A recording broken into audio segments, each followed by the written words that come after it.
Early 1942 arrived with the Atlantic in German hands. At night, U-boat captains surfaced without urgency, conning towers, cutting the water as calmly as fishing craft. There was no rush to dive. No fear of silhouettes overhead. The sea, dark and open, felt cooperative. It accepted their presence and kept their secrets. Along the American coast and far into the mid-Atlantic, merchant ships burned in isolation. Their running lights still glowed, their decks still visible, their crews unaware that the war had already found them. Explosions arrived without warning. Fire climbed masts. Oil spread across the surface in quiet, expanding rings. From the bridge of a submarine, it looked less like battle than procedure. Radio silence favored the hunter. The U-boat listened while the ocean spoke for him, engine noise, propeller cavitation, the steady rhythm of commerce moving blind through contested water. There were no escorts to complicate the picture, no aircraft to shorten the night. The enemy did not yet understand that darkness itself had become a weapon. The Atlantic felt vast, permissive, forgiving. Its scale suggested immunity.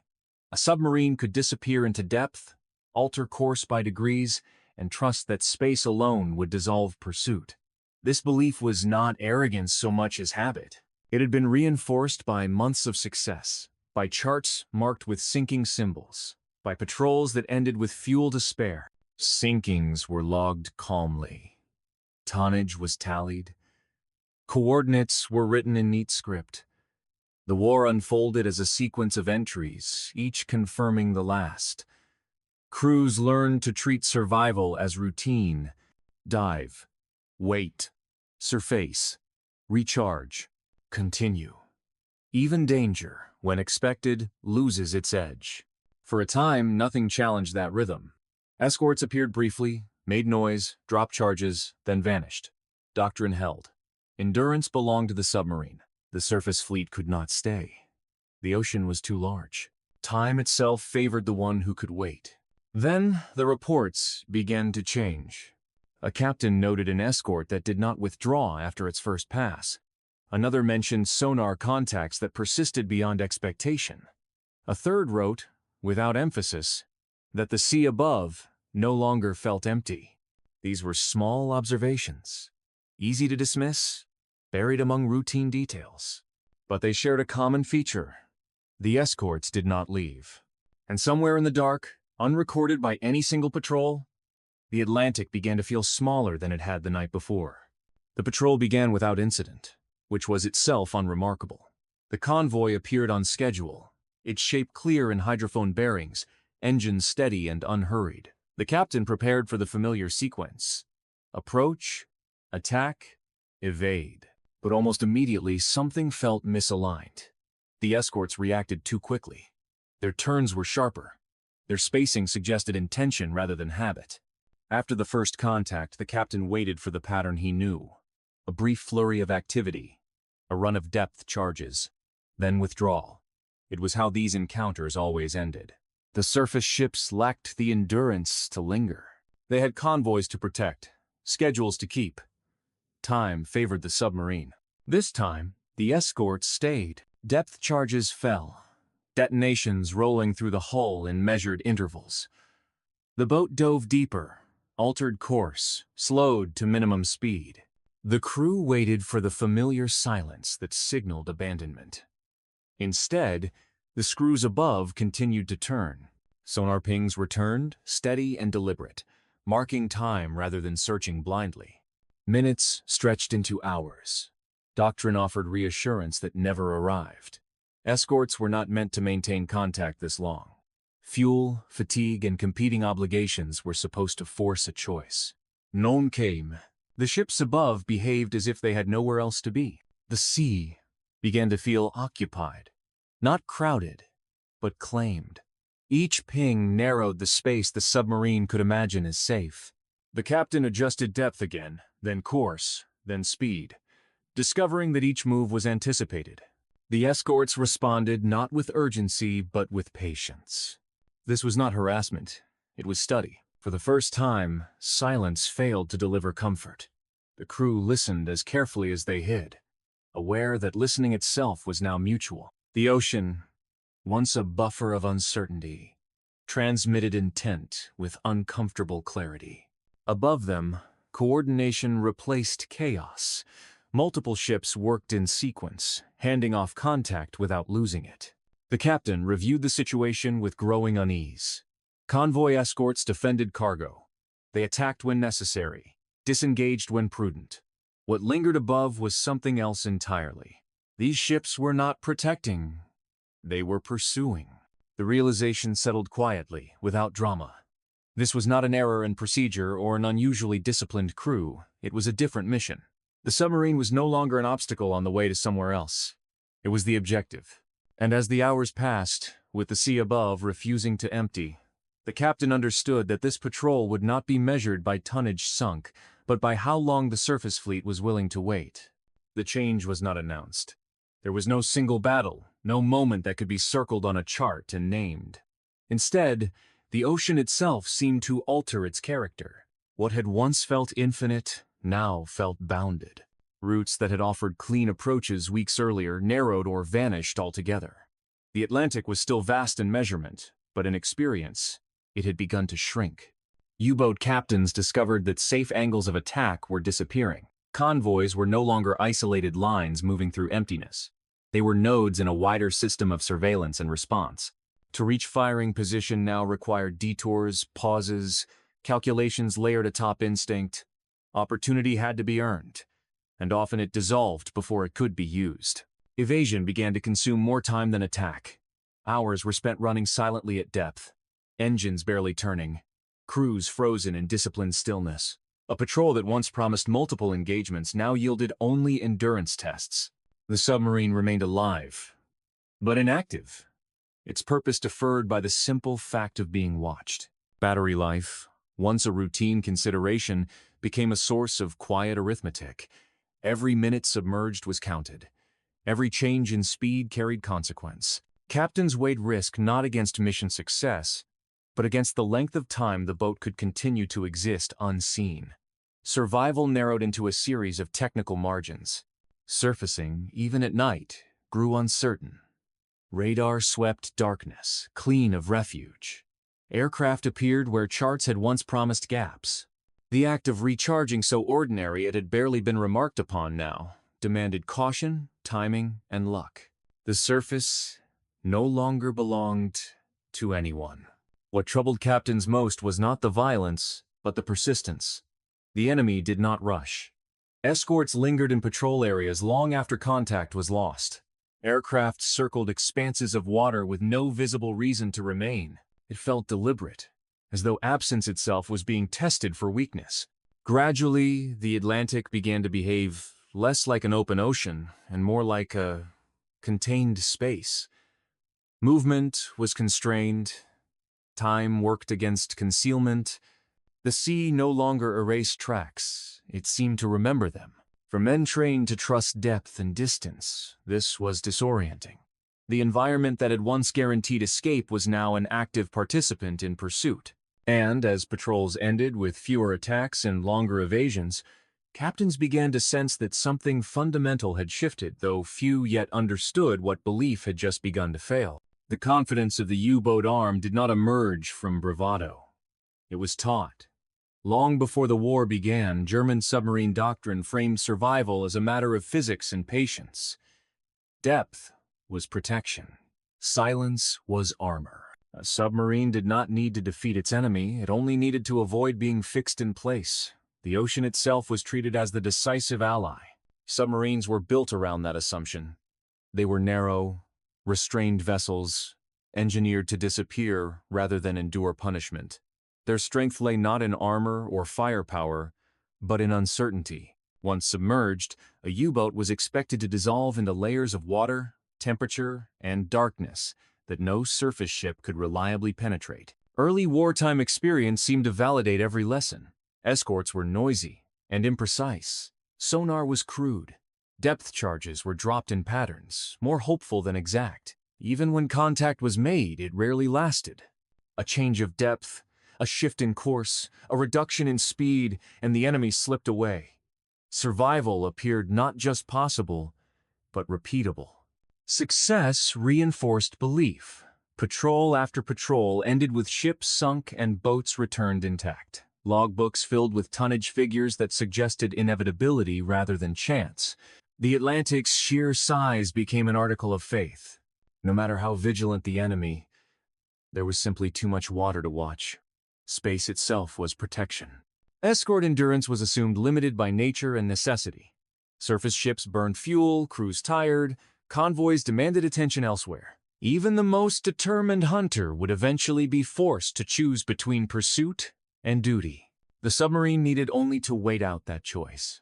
Air cover, when it appeared at all, was treated as temporary. Aircraft required daylight, clear weather, nearby bases. Charts were marked with gaps where patrols could not reach.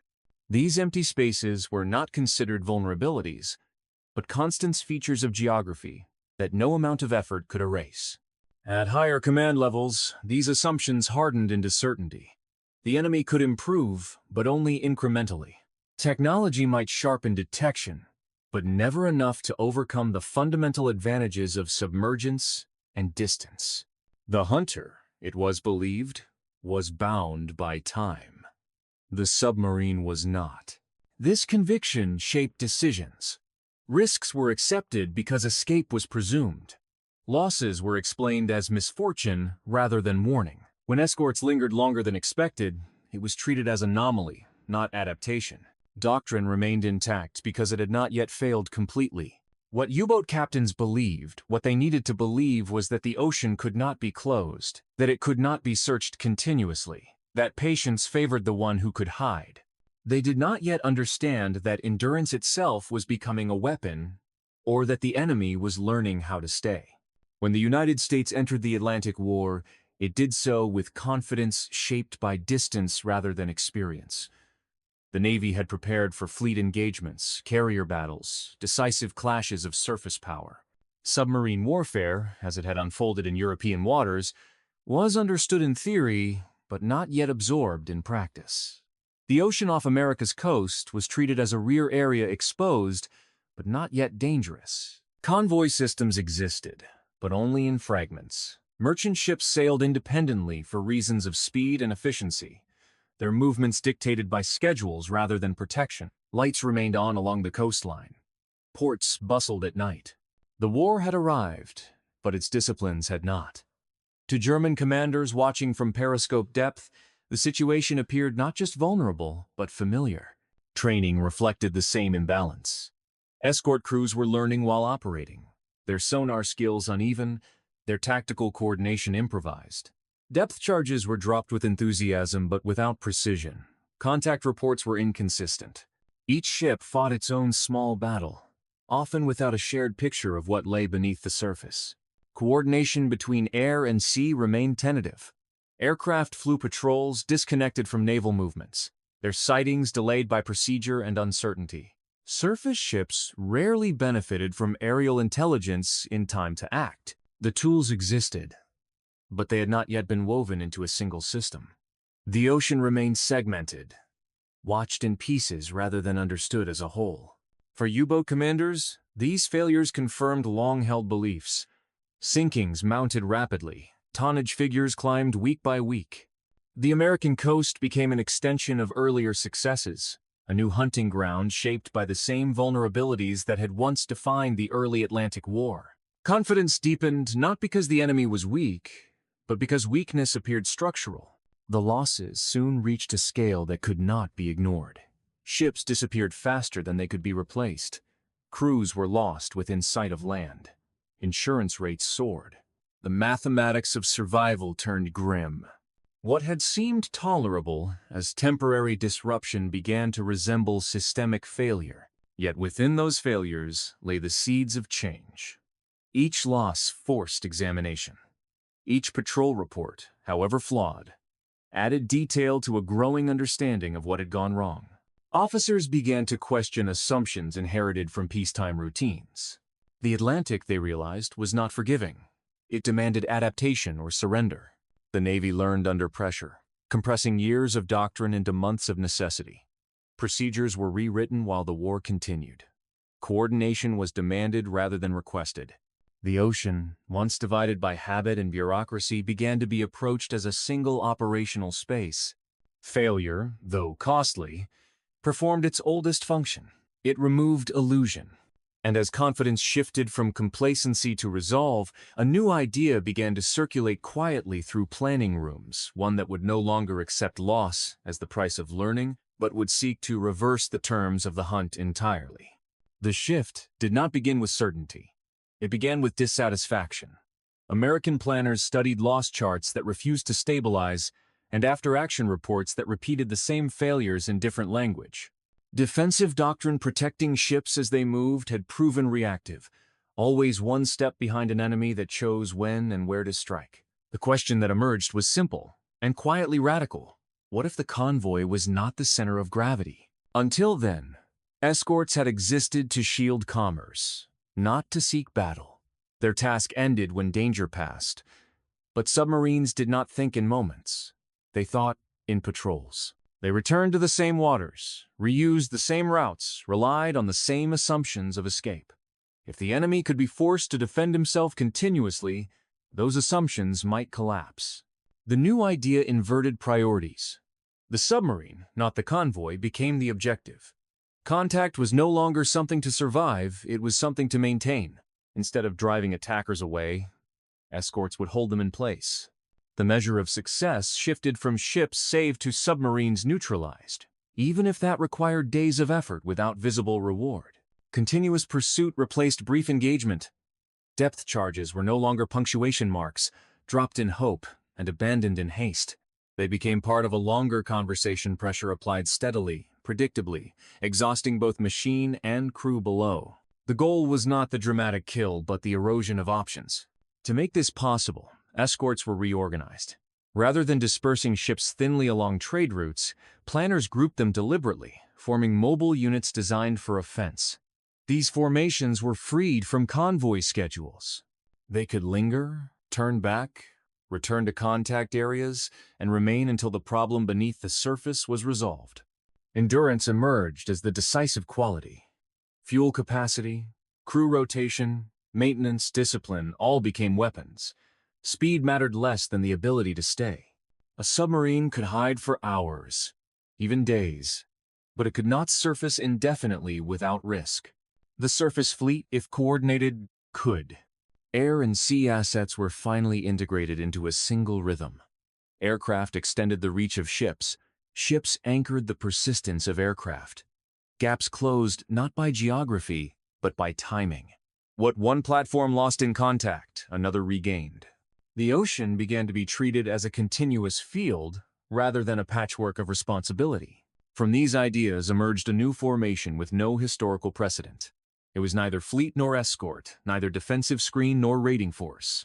It existed for a single purpose: to find submarines and refuse to let them go. The Hunter-Killer Group was born not from triumph, but from necessity. Its architects did not yet know whether it would work, only that the old methods had failed. What they were proposing was not faster reaction, but a different war, one measured in patience rather than pursuit. And far below the surface, captains who had once trusted the ocean's vastness were about to discover what it meant when the enemy decided to stay. The first encounters with the new enemy did not announce themselves with unfamiliar silhouettes or weapons. They revealed themselves through behavior. U-boat captains began to report escorts that closed distance instead of maintaining formation. Ships that turned toward uncertainty rather than away from it. The surface fleet no longer behaved as a barrier. It behaved as a seeker. Contact, once fleeting, began to stretch unnaturally long. Sonar pings did not fade after a few cautious passes. They returned again and again, measured and spaced, as if time itself had become part of the tactic. What had once been a brief interruption now consumed entire watches. Hours passed beneath a steady acoustic presence that refused to resolve into either attack or absence. With each pass, the escorts grew more precise. Sonar discipline tightened, angles corrected, patterns refined. Early uncertainty gave way to method. The sea carried fewer blind spots. Every movement of the submarine, every change in depth or speed seemed to teach the men above something new. Contact was not merely held, it was improved. Depth charges followed a different logic as well. They were no longer scattered in hopeful clusters, dropped to mark effort rather than outcome. Instead, they arrived in calculated sequences, placed to confine rather than destroy. Explosions framed options, forcing the submarine to choose between bad alternatives. Violence became structured, predictable, almost administrative. Escape attempts were no longer surprises. When a boat turned sharply, escorts anticipated the maneuver. When it slowed to reduce noise, the ships above adjusted spacing. Even silence, once the submarine's most reliable ally, began to betray it. The absence of sound became information. The ocean no longer concealed, it reported. Crews felt the difference immediately. The familiar rhythm of evasion dissolved. There was no moment when tension released fully, no confirmation that pursuit had ended. Watches blurred together. The hull creaked under pressure not just from depth, but from duration. Men learned to recognize individual sonar signatures, to count seconds between pings, to map the patience of those above. For captains trained to outwait their enemy, this was disorienting. Time, once their greatest resource, now belonged to the surface fleet. Each hour submerged, drained batteries, fouled air, and narrowed future choices. Survival became a negotiation with endurance rather than a test of nerve. More unsettling than the danger was the implication. Escorts behaved as if they understood the submarine's limits. They did not rush toward a decisive moment. They seemed content to apply pressure slowly, confident that physics and biology would do the work for them. It felt less like pursuit than containment. Captains began to sense that they were not merely being hunted, but analyzed. Patterns of response suggested familiarity. The enemy appeared to know what came next because it had seen it before. Experience was accumulating not in logbooks alone, but in practice. Each engagement refined the next. Reports sent back to command reflected this unease, though rarely in explicit terms. Language remained formal, observations restrained. But between the lines, a realization took shape. The surface fleet had learned to stay. It had learned to wait without fatigue, to coordinate without confusion, to treat contact as an opportunity rather than an inconvenience. The old assurance that silence guaranteed safety, that depth dissolved, pursuit no longer held. The ocean was still vast, but the margin it offered had thinned. Captains who survived these encounters returned with fewer certainties and longer memories. What they had encountered was not superior firepower, nor even superior technology. It was a change in intent. The enemy was no longer trying to scare submarines away. It was trying to understand them.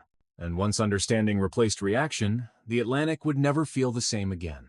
What transformed persistence into dominance was not a single invention, but convergence. Each improvement narrowed uncertainty, reducing the ocean's ability to absorb error. Sonar grew more disciplined. Its operators trained not merely to hear, but to interpret. Returns became sharper, less ambiguous. Layers of water that once scattered sound now betrayed it. The sea still distorted, but it no longer concealed with the same generosity. Radar extended awareness beyond human limitation. Darkness lost its authority. A mast, a wake, a momentary silhouette. Features once protected by night became data points on glowing screens.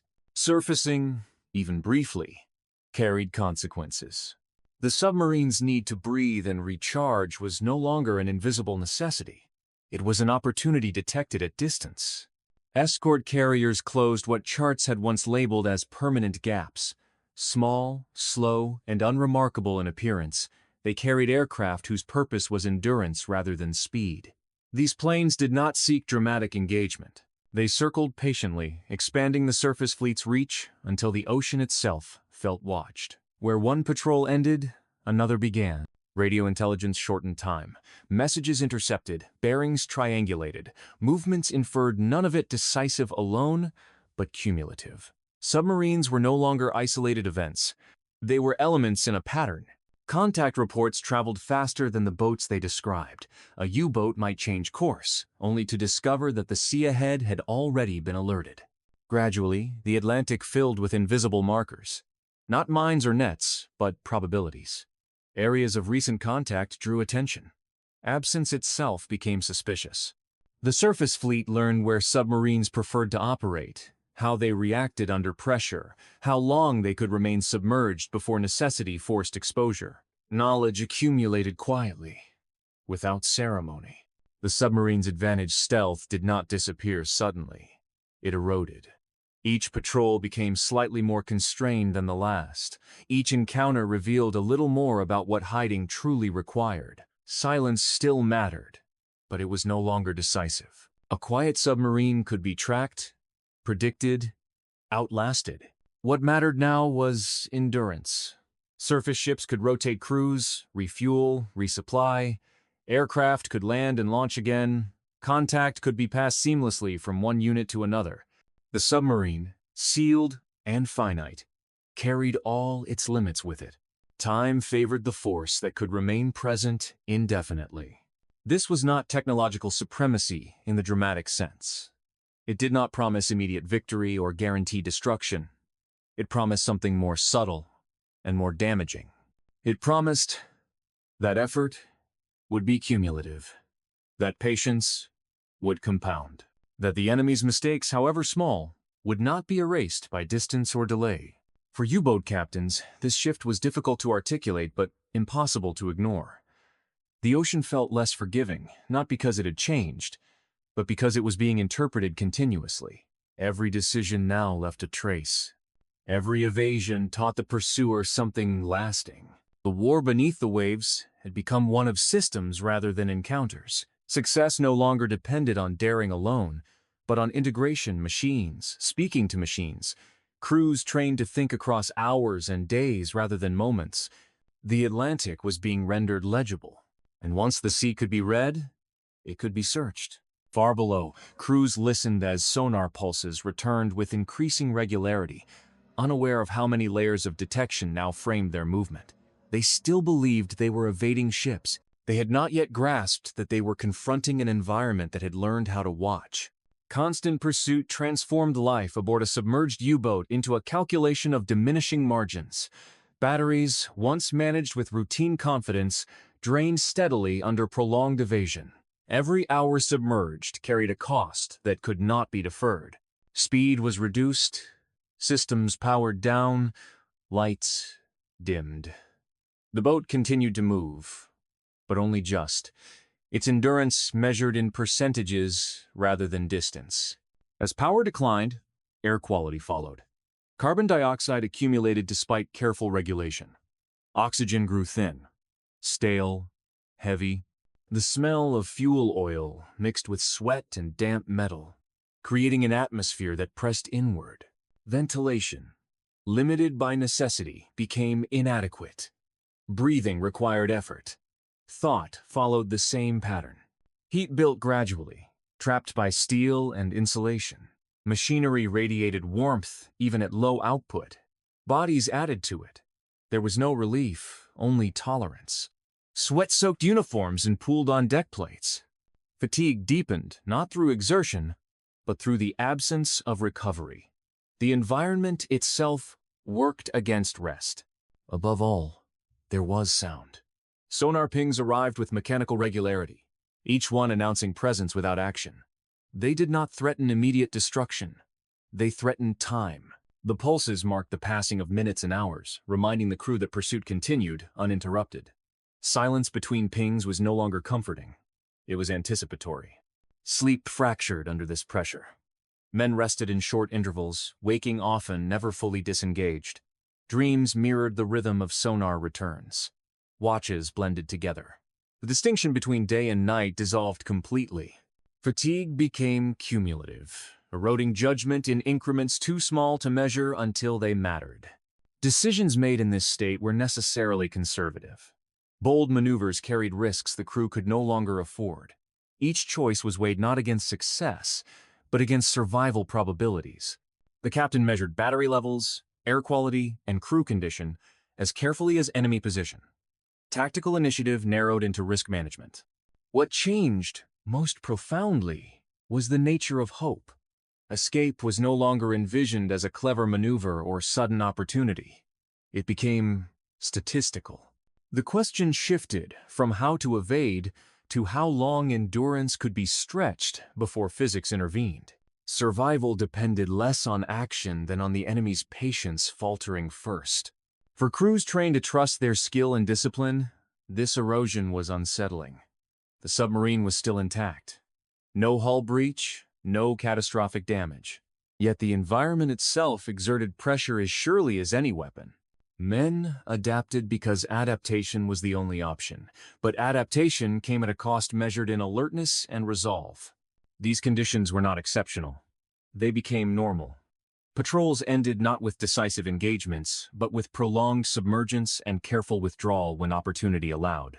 The memory that lingered was not fear, but exhaustion and awareness that each future encounter would demand more from diminishing reserves.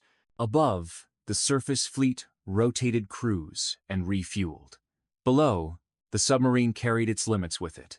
Endurance was no longer equal. And as captains calculated the hours remaining before surfacing became unavoidable, they began to understand that the greatest weapon used against them was not explosive force, but time applied without mercy. It began as an ordinary contact, the kind logged without emphasis. A sonar return, a cautious turn, a calculated dive. The captain expected the familiar rhythm to follow pressure, evasion, then release. Instead, the hours accumulated without relief. One escort gave way to another. Contact was handed off, not lost. The patrol did not end. It deepened. Day followed day beneath the surface. Each attempt to break away was met with anticipation. A change in depth produced an adjustment above. A reduction in speed was answered by tightened spacing. The escorts did not react. They responded. The distinction mattered. Reaction implied surprise. Response implied preparation. Depth charges arrived with a troubling regularity. Not in frantic clusters, but in measured patterns, calibrated to confine rather than overwhelm. Explosions framed the submarine's options, pushing it away from imagined exits and toward narrower corridors of movement. The sea itself seemed shaped by intent. As the days passed, escape options vanished incrementally. The captain reviewed charts that no longer offered reassurance. Bearings that once suggested open water now resolved into overlapping patrol zones. Surfacing was impossible. Remaining at depth grew unsustainable. Each choice closed more doors than it opened. Command decisions grew cautious, then strained. Speed was reduced to preserve batteries, then increased to evade, then reduced again. Systems were powered down, then selectively revived. Each adjustment carried consequences that rippled forward in time. The submarine still moved, but its future narrowed with every hour. The crew felt the shift before it was spoken. Watches were extended, orders repeated. The captain's calculations lengthened, his pauses more deliberate. No one panicked. There was no need. The reality pressed in quietly, leaving little room for emotion. Eventually, the mathematics became unavoidable. Batteries could not sustain further evasion. Air quality degraded beyond safe limits. The submarine could remain hidden or remain habitable, but not both. The choice was no longer tactical. It was biological. When the order came to rise, it was delivered without ceremony. The boat angled upward, ballast adjusted, engines straining against exhaustion. Above, the escorts were already in position.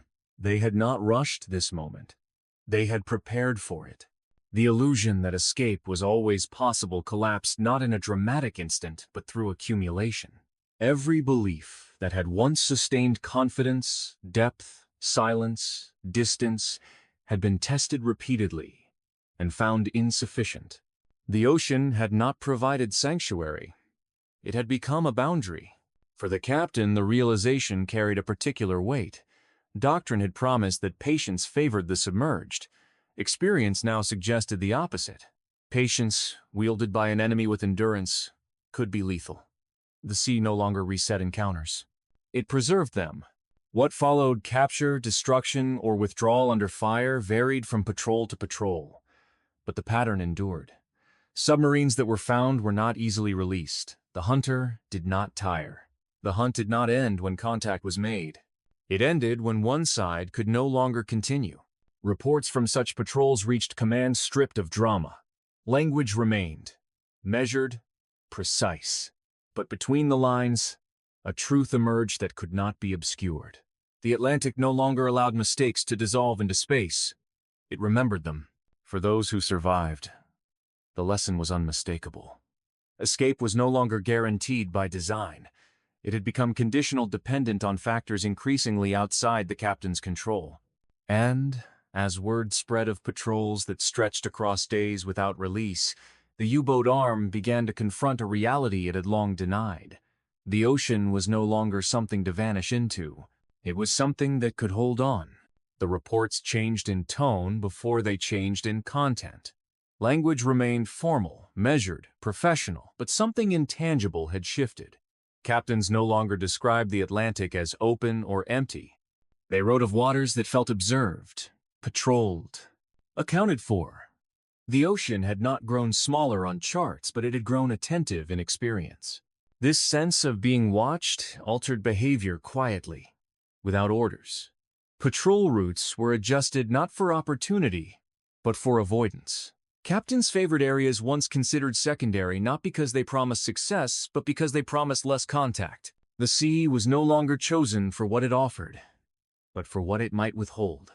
Aggression declined without announcement. Attacks were delayed, then reconsidered, then abandoned entirely. A convoy sighted at distance no longer triggered immediate approach. Instead, calculations multiplied. What escorts might be present? How quickly could air cover arrive? How long would contact persist if made?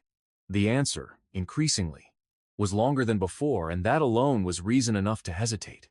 Initiative, once central to submarine warfare, began to erode.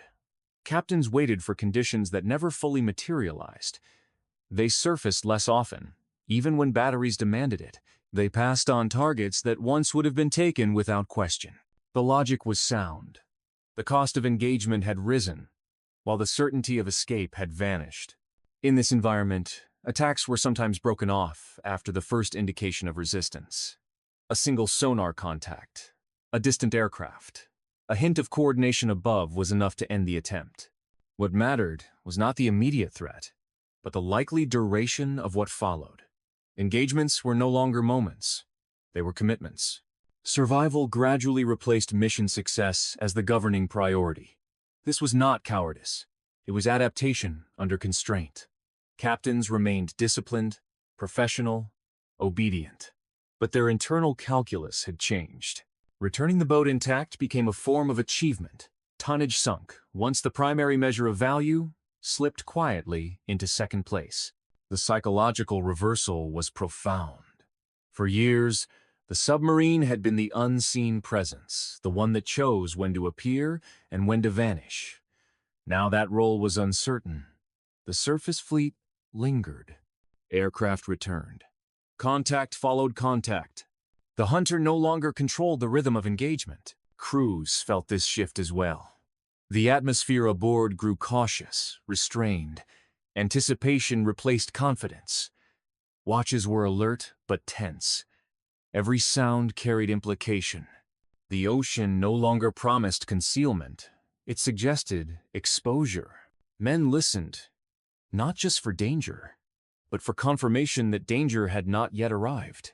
What unsettled commanders most was that this change had no clear origin. There was no single defeat to explain it, no decisive battle to mourn. The belief simply wore away under repetition. Each patrol that ended without attack, each contact that stretched too long, each escape that felt conditional rather than assured, together they rewrote expectation. At command level, the pattern became impossible to ignore. Boats returned with fuel unused and torpedoes unfired. Patrol durations shortened without corresponding success. The fleet was still present, still operating, but its effectiveness had thinned. The ocean was no longer a partner. It was an adversary whose behavior could not be trusted. In this new reality, fear subtly changed direction. The surface fleet, once harried and reactive, now pressed calmly from above. The submarine, once patient and assured, now calculated defensively. The roles had not reversed in name, but they had reversed in spirit. The Atlantic had not betrayed the U-boat arm. It had simply ceased to protect it. And as captains adjusted to a sea that no longer offered belief, They did not yet realize that the greatest losses to come would not arrive through dramatic destruction, but through the slow erosion of confidence itself. The losses did not arrive in spectacle. There were no single days of annihilation, no climactic engagements that announced collapse. Submarines simply failed to return. Patrol after patrol concluded on paper, but not in port. The Atlantic absorbed them quietly, without smoke on the horizon or decisive signals intercepted. Absence became the evidence. What distinguished this phase of the war was its rhythm. Losses accumulated steadily, predictably, without the drama that might have provoked immediate reckoning. Boats vanished between reports. Signals ceased mid-transmission. Charts were updated with small, sober annotations. The war beneath the waves became an accounting exercise, its consequences measured in gaps rather than wreckage. Among those gaps were experienced captains, men who had survived early patrols, who understood the ocean's moods and the limits of their boats, began to disappear. Their absence carried disproportionate weight. These were officers whose judgment had been refined by repetition, whose instincts compensated for imperfect information. They were not easily replaced. Training pipelines continued to function, but they could not transmit intuition.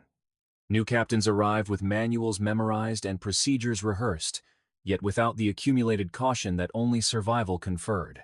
They inherited boats with histories and expectations attached, expectations shaped by an earlier phase of the war that no longer existed.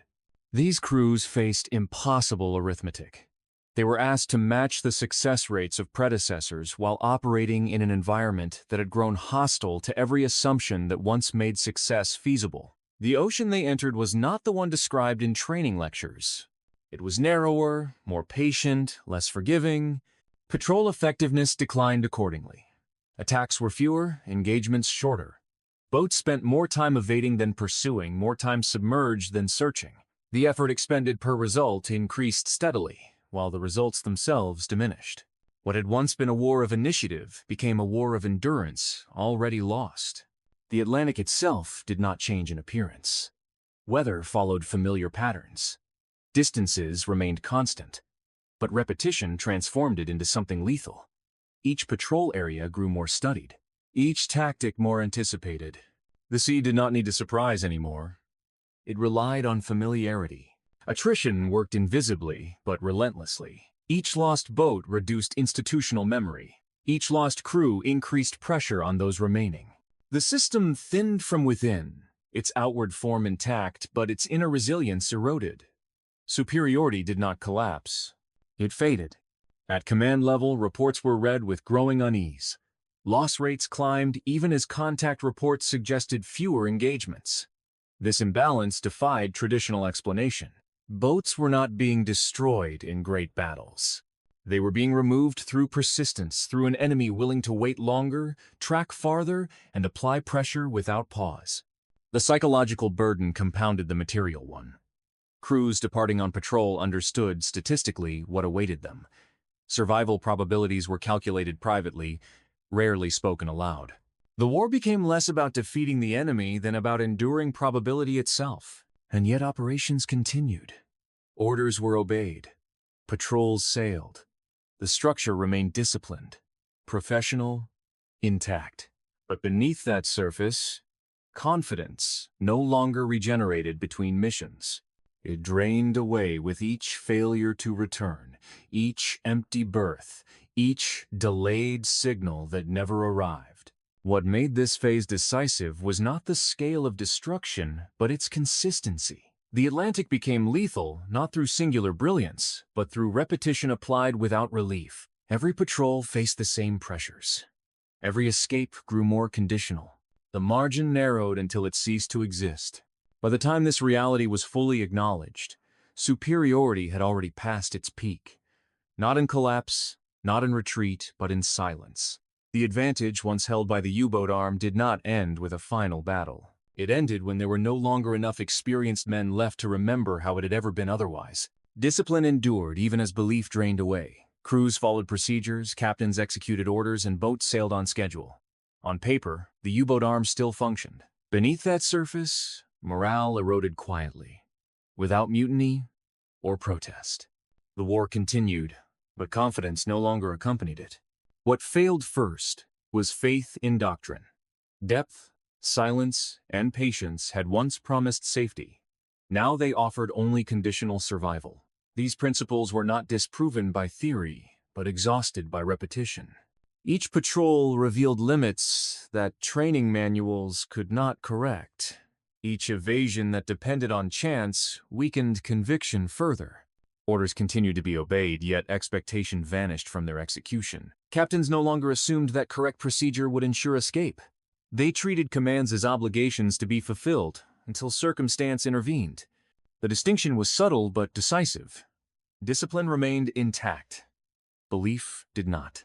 At higher command, reports softened reality. Language became cautious, qualified, restrained. Losses were contextualized, explained as temporary or situational. This was not deception alone. It was preservation. To acknowledge the full collapse of assumptions would have meant confronting a strategic failure too deeply embedded to abandon easily. The myth of invisibility died without announcement. Submarines still hid physically, but they were no longer unseen. Detection did not need to be constant to be effective.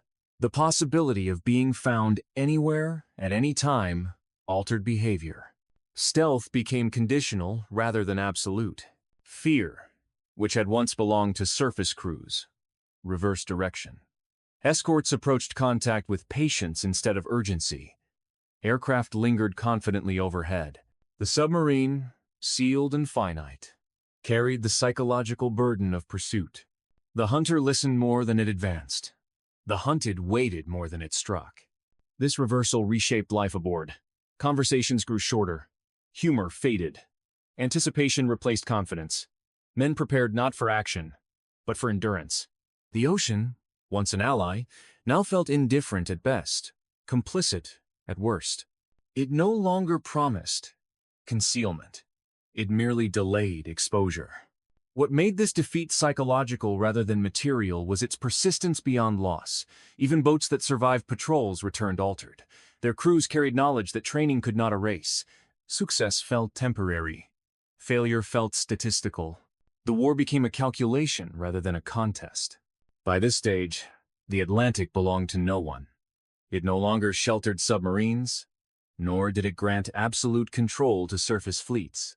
It had become a contested environment defined by surveillance, patience, and pressure. Movement was possible. Freedom was not.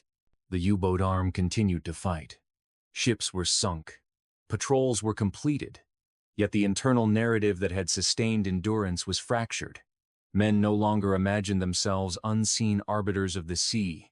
They understood themselves as participants in a system that no longer favored them.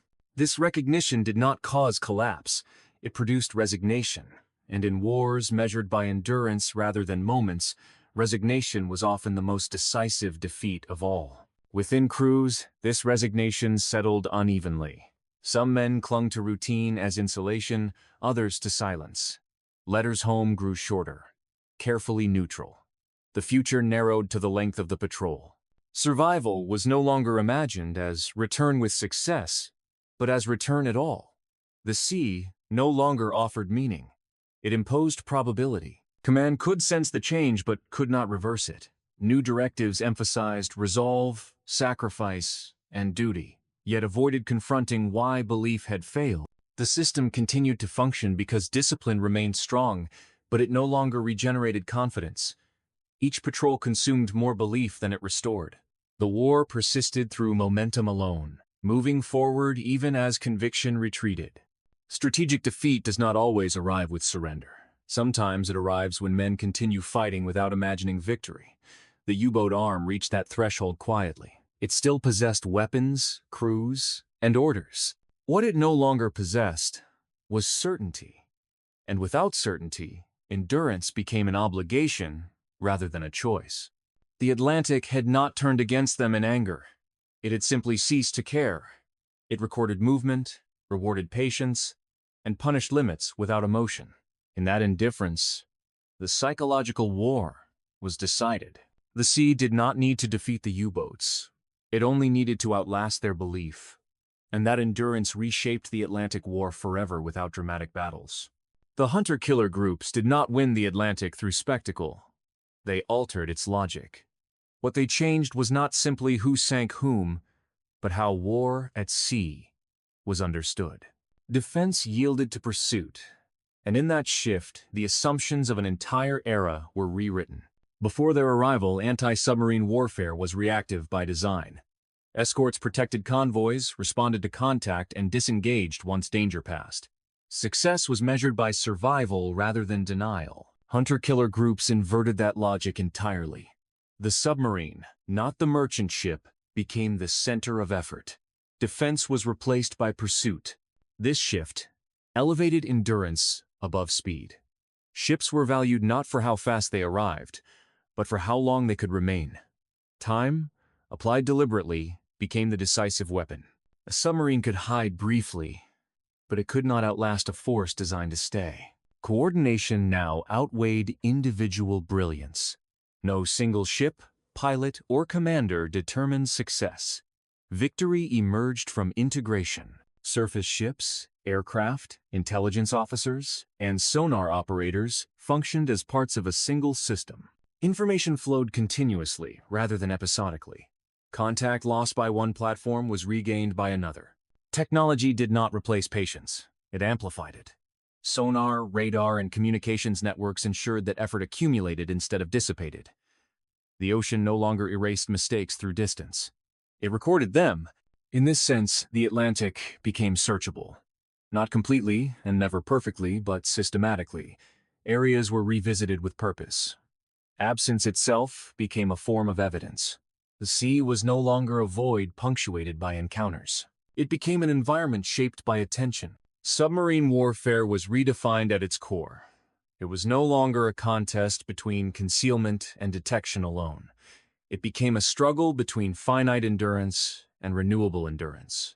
The side able to remain present longer would prevail. This principle would outlast the Atlantic War itself. Modern anti-submarine doctrine emerged from this realization. Patrol, persistence, and integration became foundational concepts. Future submarines would face oceans already conditioned to watch. The hunter-killer groups did not merely defeat U-boats, they changed expectation. After them, no commander could assume contact would simply end. No ocean could be trusted to forget. Patience had become a weapon. It belonged to the surface fleet. This transformation arrived quietly. It announced itself not through a single victory, but through repetition. By the time its consequences were fully understood, the terms of submarine warfare had already changed beyond reversal. And in the steady pressure that followed, the Atlantic learned a new role. It was no longer a hiding place. It was a memory. And memory, once established, shaped every movement that followed. Each patrol, each transit, and each silence left an imprint. The sea did not forget patterns. It responded to them. This responsiveness altered strategic thinking permanently. Navies after the war built doctrine around the assumption of continuous search. Anti-submarine warfare became a discipline of persistence rather than reaction. Training emphasized coordination over individual instinct. Technology was valued for how it sustained presence, not for dramatic power. The hunter-killer concept proved that control did not require omniscience. It required continuity. By refusing to disengage, surface forces denied submarines the reset they depended upon. This denial accumulated quietly, patrol by patrol. The ocean itself became an instrument of strategy. What hunter-killer groups truly changed was not only outcomes, but imagination. They reshaped how navies believed the sea could be used. From that point forward, invisibility was never assumed. It had to be earned continuously. And in that requirement, the balance beneath the waves shifted permanently. The Atlantic did not choose sides. It enforced limits. Hunter-killer groups taught navies how to apply those limits deliberately. In doing so, they defined the modern undersea battlefield. That legacy would endure long after the war itself ended. Long after the Atlantic stopped burning, it continued remembering. And every navy learned that the sea, once patient, could now wait longer than them always. Years later, when U-boat veterans spoke about the Atlantic, they rarely described a single battle or patrol as the moment everything changed. Instead, they recalled a realization. Quiet, gradual, unmistakable. Safety had not vanished in panic. It disappeared through resignation. One patrol ended, another began, and somewhere in between the sea stopped feeling protective. They remembered the exact texture of that change. Not fear, but certainty. The understanding that concealment was no longer guaranteed by depth alone. That the ocean, once trusted to absorb mistakes and erase pursuit, now preserved both. What had once been a partner had become neutral ground, then something colder. Silence had been their inheritance. For years, it meant survival. Engines stopped, voices lowered, steel held still against water. Silence had promised that the hunter would tire first. But gradually, that promise expired. Silence no longer ended encounters. It prolonged them, it signaled patience above rather than absence. Veterans spoke of listening differently. Sonar pings were no longer interruptions. They were reminders. Each pulse confirmed that someone was still there, still waiting. The hunter did not rush. He remained. And in that endurance lay the final reversal. What unsettled them most was not defeat, but inevitability. The escorts did not need brilliance or luck. They needed only time. Submarines carried their limits within steel hulls, batteries, air, bodies. The surface fleet carried renewal. The balance was no longer ambiguous. Many recalled the moment they understood that escape had become conditional, that survival depended not on skill alone, but on whether the enemy chose to disengage, and increasingly, he did not. The sea no longer offered sanctuary. It offered duration. This realization reshaped memory itself. Veterans spoke without bitterness, but without illusion. They did not describe being outwitted. They described being outlasted. The Atlantic, vast and indifferent, had been taught to watch. Once taught, it did not forget. In hindsight, the change seemed almost gentle. No dramatic collapse, no final reckoning. The sea simply stopped forgiving.